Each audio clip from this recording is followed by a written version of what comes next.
صديقي، احنا النهارده مع طائر الليل الحزين، الطائر الذي حير جميع الطيور، الطائر اللي غنى له جورج وسوف يا صياد الطيور، او غنى للصياد بتاعه. انا مش متاكد يعني عشان راجل كنتراته. دمي واقف قوي النهارده. وحشه قوي، وحشه. الله الله على التعذيب والمازوخيه. النهارده بقى معانا صديقي لاين فلامينجو، يعني اللاين اللي بيقف على رجل واحده. كفايه سف، كفايه باجي. النهارده يا صديقي معايا رزبايه مجنونه جدا جدا من لاين فلامينجو، وهي معمول بالقهوه. هتقول لي ايه اللي انت بتقوله ده هبيد؟ هقول لك معمول بالقهوه. عشان التجربه تطلع قويه وجميله ونفهم اللايرات العجيبه اللي في الازازه دي، هنجرب على معده من جيك فيب وهي الليجند 3، وعليها بقى ايه الدريبر التسونامي بتاعهم. فيلا بقى نشوف الدنيا هتقول ايه. هيا بنا. اللاين ابو بيقف على رجله واحده. كل ما افتكر اضحك.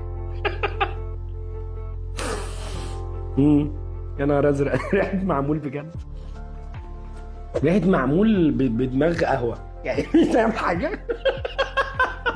لا والله بجد في حاجه غلط. تمام، فيلا بينا يا جدعان. بحب هذا الدريبر عشان بيطلع اللايرات مفصوله وبتاع. فهنعرف النهارده بيقول ايه هذا المعمول قهوه. مين اللي عمله؟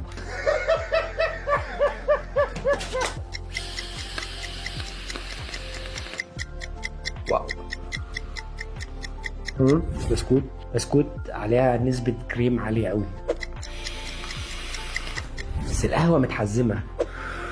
فكرة مجنونة، كنتش معتقد انها ممكن تنفع مع بعض اصلا. شوف يا صديقي، هو عبارة عن بسكويت، طعم البسكويت حلو الكلام، ومعاه طعم الكريمة. الكريمة دي فيها نسبة لبن مع فانيليا كده صغير، ومعاهم القهوة. تقول لي ايه يا عم اللي جاب القهوة في القصة دي؟ القهوة هي اللي ظبطت جمال هذه الرزباية بجد.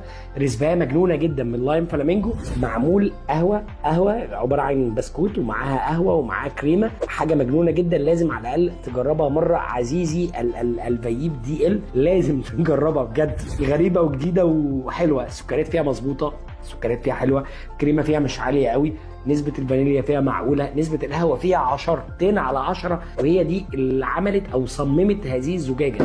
القهوه سر الحياه.